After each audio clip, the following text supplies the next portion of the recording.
All right, welcome back to the Roll Troll to Experience Radio Show. We have first here. We have three guests on the show today.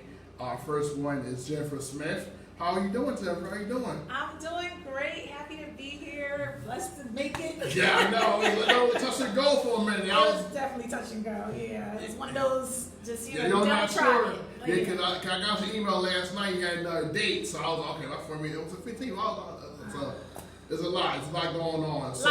Life is just doing what life does. You know, you just gotta pray and say, okay, Lord, direct this thing and confirm. You have to. You gotta put it on God's hands, because if we try to do it ourselves, we'll make it worse. That's it. And that's where I was like, okay, I'm just gonna stay calm. I'm not gonna panic. I'm just gonna say, okay, Lord, whatever this is supposed to be. So he calmed that whole situation down, and I was like, I'm gonna make it. I'm gonna press away. I live an hour away, so. Ooh. Yeah. So. I'm sorry. You don't have to be sorry. It's all good. Yeah. So before we get into you, who you are, and what you do, because we met at your event, but got invited to your event in June.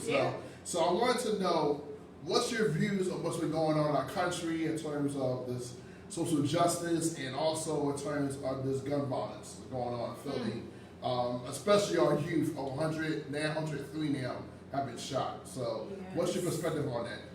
It's madness. You know, the devil's busy, and it is so hard to remember that God is in control, but he's not a passive God, you know. He's not a God that wants us to just look, shake our heads, and walk away, you know. So I really just believe in purpose that we all have in us, and to be praying toward what you're supposed to be doing in the middle of all this. Like, you can't sit by and say, you know, oh, you know, those poor black people, you know, I hope they do better, you know, and walk away. You know, you can't look by and say, oh, those poor kids are getting shot, and walk away. There has to be something in you that, you know, that is supposed to say, you know, what's my role? Where am I supposed to be in all this? You know, and that's any age, any stage, frankly.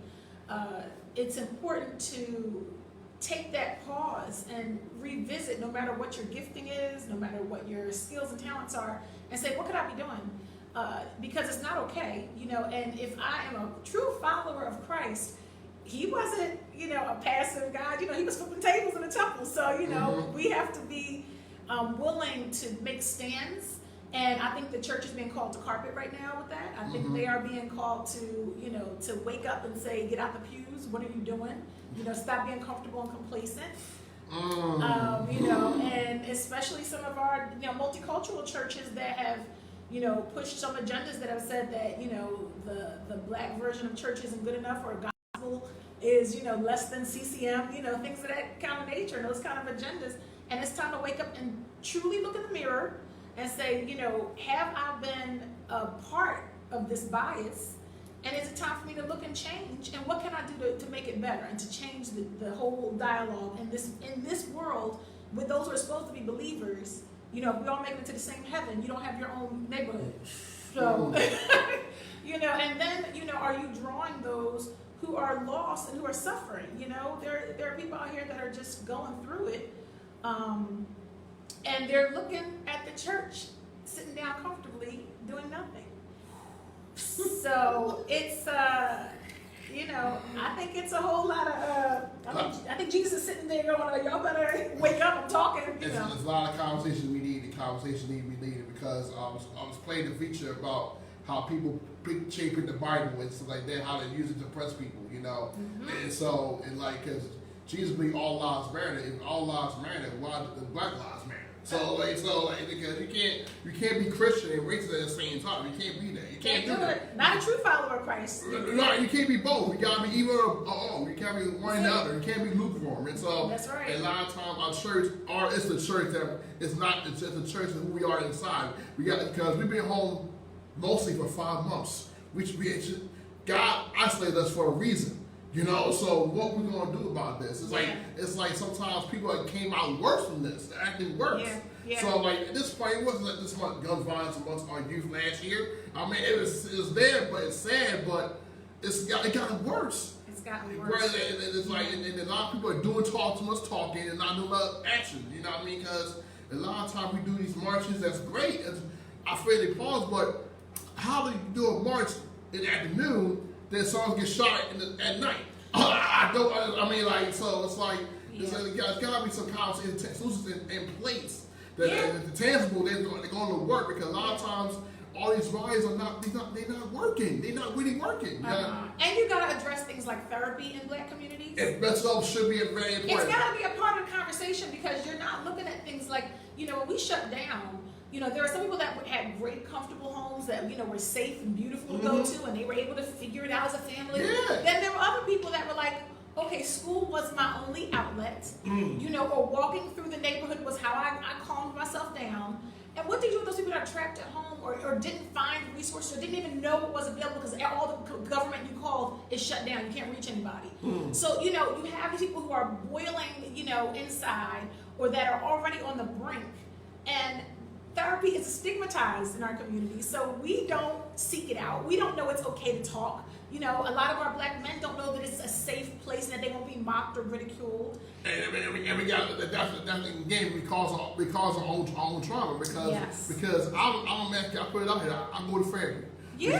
Because and I'll talk about youth there, because we do mental health sessions about youth. Because they had conversations in middle school, high school about mental health and therapy. Okay. Yes. Because even therapy, we felt like you was different, you was crazy, you was psycho. Yeah. Yeah. School losing your head. Yeah. But therapy is for everyone, because therapy is to get better. You're not getting worse. It depends on finding the right therapist for you that been with it, what you've been through. It's not gonna be judgmental. They're not gonna put their business out there that they'll truly help you. And a lot of people don't understand that. And we gotta stop trying to therapy. It's like, oh, it's a sin. No, it's not. It's not. It's like if it was.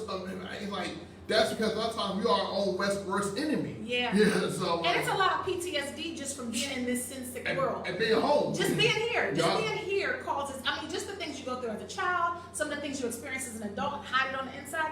You need, by the time we hit 16 for some of us, they need therapy, and there's nothing wrong with that. It will help people be able to manage better arguments and disagreements, conflict resolution. Yeah, conflict resolution. Shifts in relationships. Coping skills. Come on, a pandemic. So if I'm not used to being able to talk, if I'm not used to going to a trusted resource for help, then when this hits, what do I do? Right. What are the kids doing? Right. What are those who are already having beef do now? Right, because my thing is a conflict resolution. That's big. Yeah. A lot of them resort to the gun. It's not going. They knew when you shoot someone, it affects their kids' family, their friends, their school. It affects everyone. And then you had another conversation about that. And it's sad that we in the state,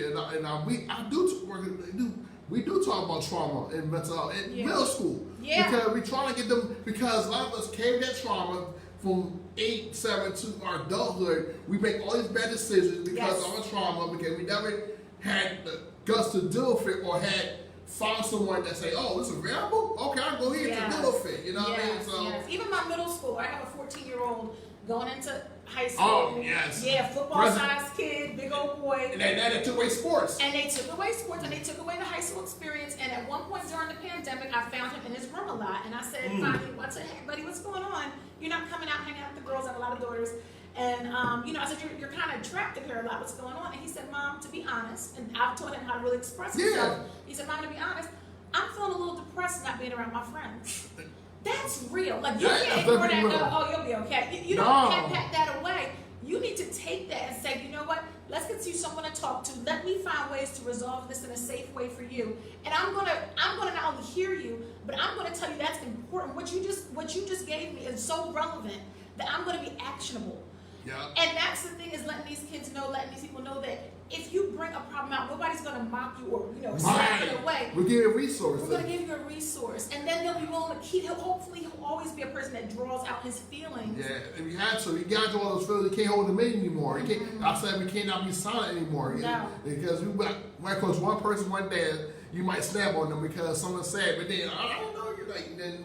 That's why I said also I do like a virtual group for our youth. Yes. So I would love for your son to get all our Yes, he would calls. love that. He's such an eloquent and gentle spirit. Right, because last one we did self-care and self-love. Oh, so he would love that. David is fantastic. He's a Renaissance kind of kid. He's an artist and Yep. So you know, just a smart but kind child. We talk about issues that our community doesn't talk about with our kids.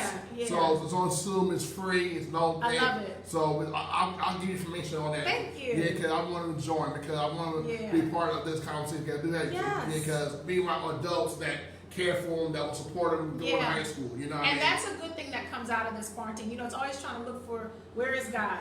You know, and that's something good that comes. Maybe people that were so busy that they wouldn't have looked for these kind of resources now can sit down and say, you know what, hold on. Let me find a way that maybe I never would have looked into self-care for a child before.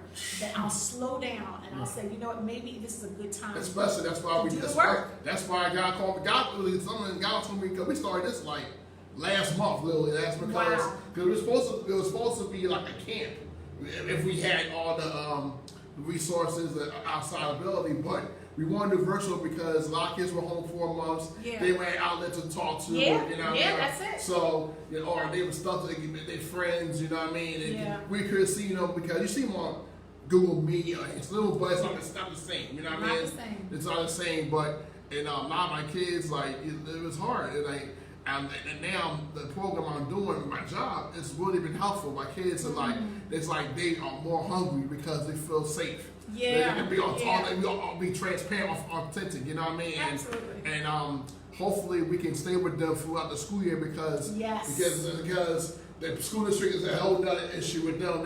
They try to make us do it in person while everyone's home. So that's a whole other conversation. So. How does that work? So that's why I'm hosting at Town Hall Friday, trying all civil leaders in Philly to come on that call because they are kids. They are kids about how they're doing the past 6 weeks because we had over 100 kids and a lot of them did not leave. So it was because of our guidelines in terms of what they getting on, but they've been paying attention. We've been really been into like deep conversations about we do art therapy, we do entrepreneurship, financial literacy, mental health, all stuff that our kids need that schools do not we provide on a regular basis. You know, so it's so necessary, and you know, it's also really calling again, not just the church, but all of us as leaders to carpet to say, you know, this is something we can do. This is something you can provide. Is make yourself available, you know, to be a resource to some child out there, you know, or to some programming that says, I need a person that's willing to talk. I need somebody that's willing to be a mentor right now. You know, Titus 2 talks about that. My mother runs a Bible study for older and younger women all the time. And this is one of the things she's always taught me is that we're not meant to just hold in the wisdom that we get.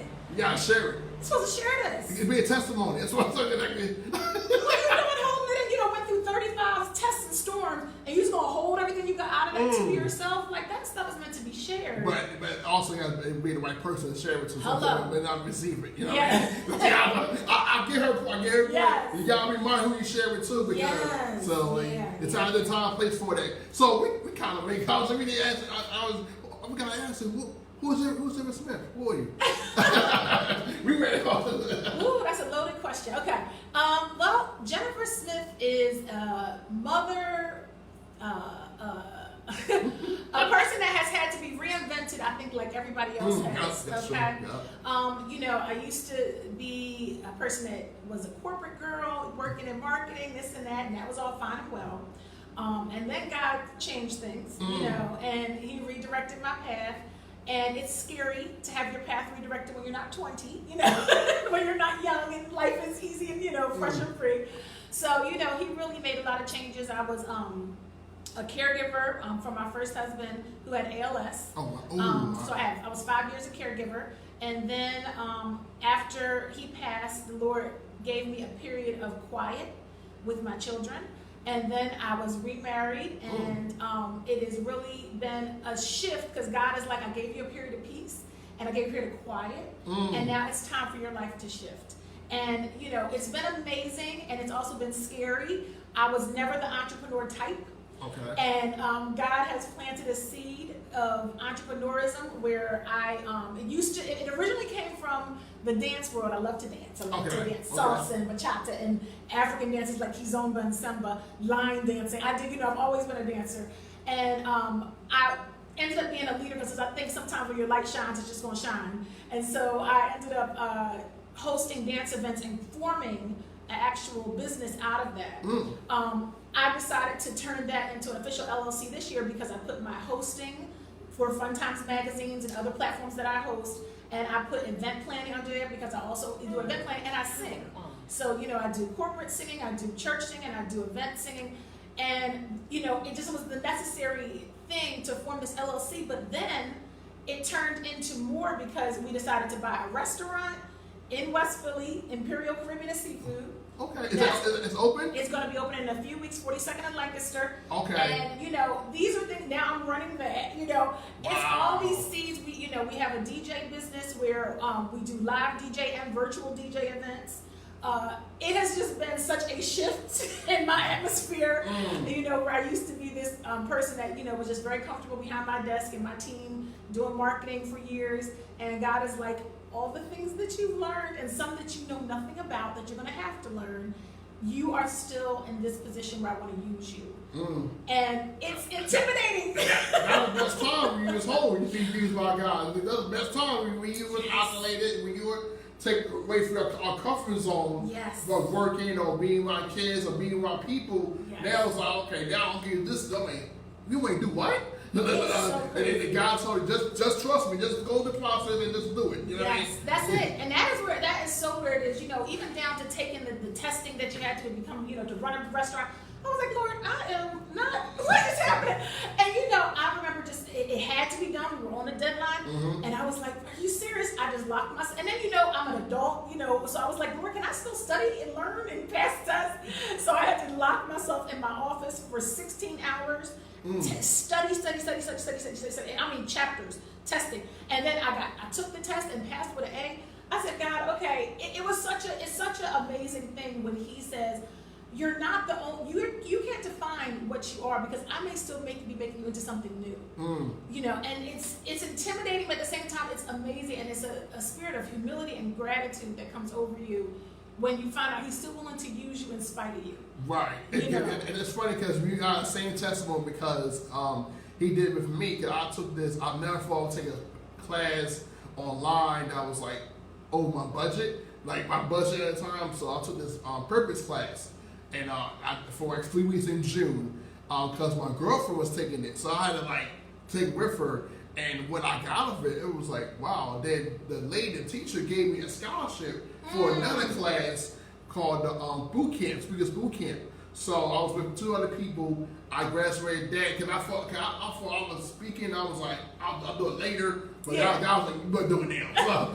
So because I thought I spoke in a way that was cool, but when she said my speaking, I was like, wow, I talk about me a lot. So I was like, I want to talk about what I accomplished and what my business was about. So that was like, and that was really big. And now she want me, I'm gonna be part of this youth life coach program.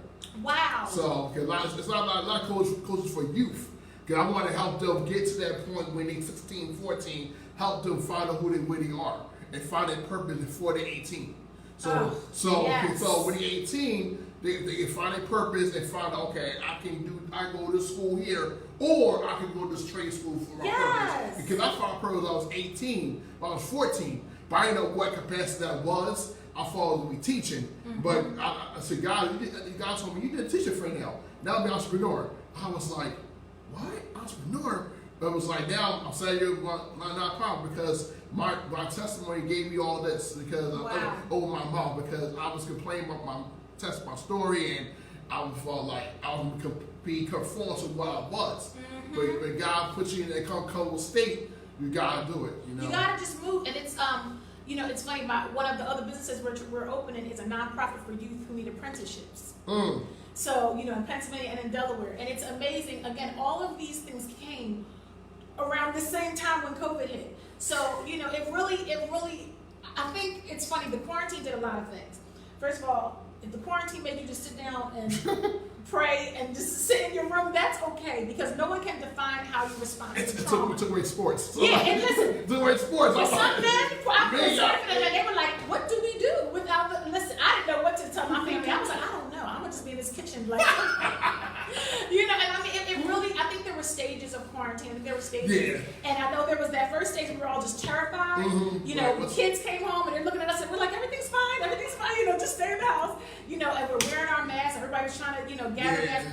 Then I think there was this other phase where you settled in and you said, okay, how do I behave? How do I respond? Respond to it, yep. Because I have to have some response, even if the response is I'm paralyzed or I'm fearful. What is my real response? And if you're saved, a lot of times I think you have to take your response to the altar and say, Lord, I know how I'm feeling right now, you know, and I don't know what your plan is or that trump's about to sound, but I need you to take my response and filter it. You know, I need you to filter my response, especially if you're a person that's in a leadership position, like you're a leader in your family or you have friends who you talk to.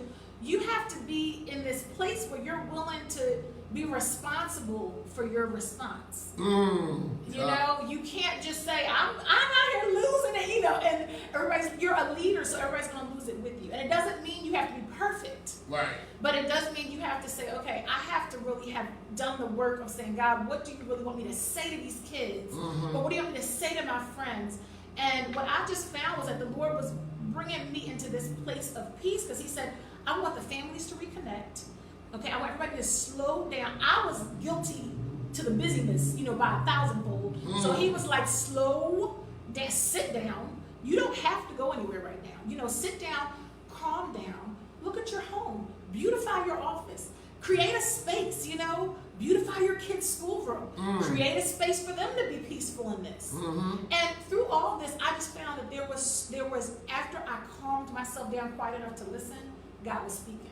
Right. You know, and then all of a sudden these businesses started being birthed. You know, he said, "Why can't you go do this?" Or look at the situation. Listen to what people are saying as their cry. Can you respond to that?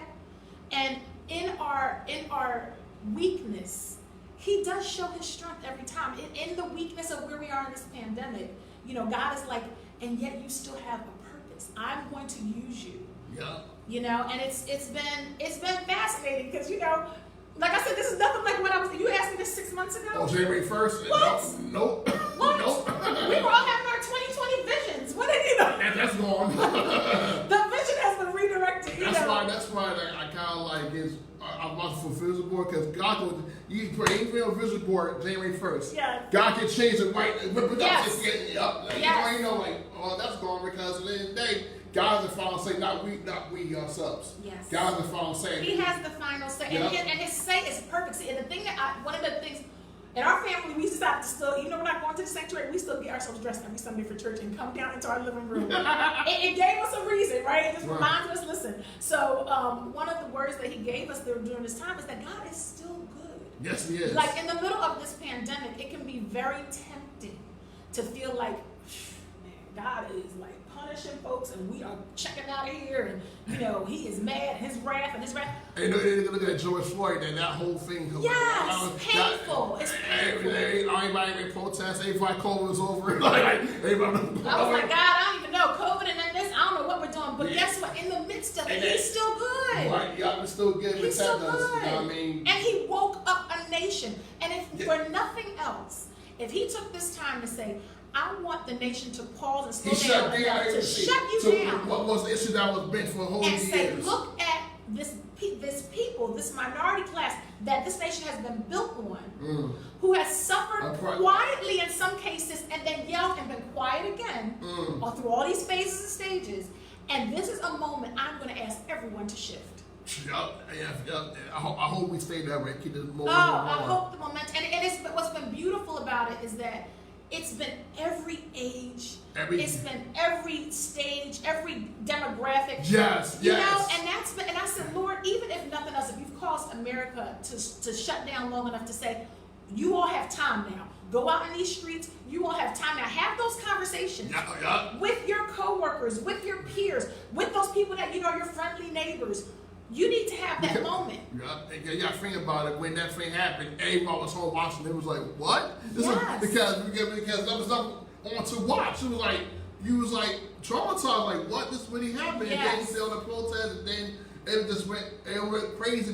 But it was protested every state in every country. Like, countries were protesting for us. Do you know how it feels? Like, as an African American, to see other countries, and like I said, I dance a lot of different dances, and I've internationally danced. Right. And some of my friends in other countries, like Angola, Senegal, Paris, they have actually showed me their local protests for Americans' Right. Black lives. That has been so empowering. And I'm like, God, you're still doing something in the middle of all of this. Mm-hmm. And like I said, and he's calling the church to carpet to say, don't you dare try to be quiet and sit behind your hymnals. Okay, like there is not a work that you need to be doing in the middle of this, or that there is not a bias you need to address and look in the mirror and say, hold up, was I part of this problem? Have I been part of the lie? Have I been a contributor to this mess? And what should I be doing? One of my pastors from my former church, Risen Hope Church, Pastor Tim Shorey and his wife Gayleen, these are white, okay, white pastor and his wife. She has taken to laying on her front lawn for the exact amount of minutes that it took for George Floyd to die, face down in the grass as her form of protest. That blew me away. It was such a moment. They have had hard conversations in Risen Hope, Grace and Race Ministries, where they actually have a team that has led this true talk about diversity and what God says, because He is speaking on it. He is speaking on it. So, I'm excited because I really feel like, just as my family is walking this new walk, where we're exploring we have a printing business now. We print, my husband went out and bought all this equipment. We print everything from t-shirts to banners to cups and hats. So now we're getting revenue through there. And it is so important as Black people to take the time to develop multiple streams of income. Right, yeah. And to not be financially irresponsible. If there was ever a time to learn about entrepreneurship and just business, or just how to manage our finances, how to manage a checking account. If there was ever a time to check on your credit and to take a moment, this is it. Like, this is our moment. I feel like, where we can really say, okay, maybe I didn't manage well in the past, okay? Or maybe I wasn't taught that in my legacy. But this is my moment to shift it. To shift that and to shift it for my children. And to put them kids in some online coding classes. There are so many free resources right now. And working with Fun Times Magazine, one of the things I've loved about being their host for their virtual events is I have been exposed to all of these resources, from the African American Chamber of Commerce to all these grants to small business loans, and I am exposing my children right along with it. So do y'all put y'all feelings out weekly about what's going on in the community? Because I had lots of going on in the community coming out. So I will send that to you. And, please do. And also, where people can find you? I'm sorry, we went past our time, and I guess all. It's okay. I'm found at Jenny the CEO on Instagram. So Jenny the CEO. Oh, I didn't know that. Okay, I didn't know. Okay, yes. No, I was in the Fun Times Magazine. Oh yeah, and then we can find me on funtimesmagazine.com or Fun Times Magazine on Instagram. So Jenny the CEO? Jenny the CEO on Instagram. Okay, yeah, that's the one. Okay. Yes. And then, like I said, Fun Times Magazine, we're just looking to push communication on issues that are relevant to not just Africa, but to the African diaspora. So that lets us cross all kind of conversations, and there's so much relevancy to HBCUs, to small businesses, to therapy in the Black community, and we're just dealing with all of that. And I just love being a part of that conversation. And I love, these businesses, like I said, Imperial Caribbean and Seafood. I hope to see you guys out there soon. Yes, let me know the flyer so I can announce it. I absolutely will. Because me and my girlfriend went out to this movie cinema. It's like a movie cinema in Newark. It was far out, but it was like along the drive down Spartan it would be. But it's like a Black-owned business. Yes. So it's like Newark Moonlight Cinema. But they do movies every day from like 9 o'clock. Ooh. And last night's movie was Friday. Ooh. So it's Black-owned. I have to check that out myself. Yeah, so it was packed last night. So it's basically a drive-in. Like, I love it. So we gave them a great review, even though the vibe was long, but it was worth going to and back. That's awesome. And I love, and that is the thing I'm loving right now, is that we're also, as a Black community, we have been stigmatized to not support Black businesses because they're too expensive or we don't take good quality. I think that's out the window. I think there's been such a resurgence and such a unification of Black businesses and of Black business owners and of the community to say, I'm going to take a pause and not buy this right now. I'm going to go directly to your business and trust you. Right. As a Black business, and I'm going to buy from you and support from you. And I have loved seeing that. And I've done it. I took on it was a challenge online, Black Receipts. I took that challenge on where to see how much you can buy and just put toward black businesses.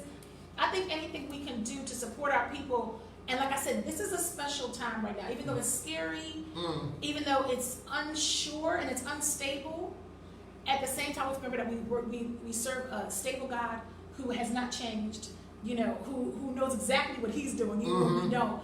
And that's where our hope has to lie. Right. You know, and that's what I've taught my children, that's what I tell my friends. In this unstable world that is more unstable than it's ever been, we have our hope in an unchanging God who is how we are able to have hope and how we're able to persevere and how we're able to push forward in our purpose because he's still the same. Right, yes. So, Jennifer, we got over time. It's out of our time, but we got to get you to come back and do a part two. Yeah, I've got time already. But thank you so much for being part of the show. We're going to definitely talk and let you know about the restaurant opening as well. You had also the printing business as well. Yes. So, because yes, live print, hit me up. Yeah, I'm trying to do shirts of my own, you know. So yes. So for my organization, so we got. We'd love to take care of you. Yeah. So again, stay tuned for y'all. We got another guest coming up on Teacher Chambers. She'll be here in a few minutes. So stay on the line. We'll log on. We'll be back on. See y'all in a few minutes.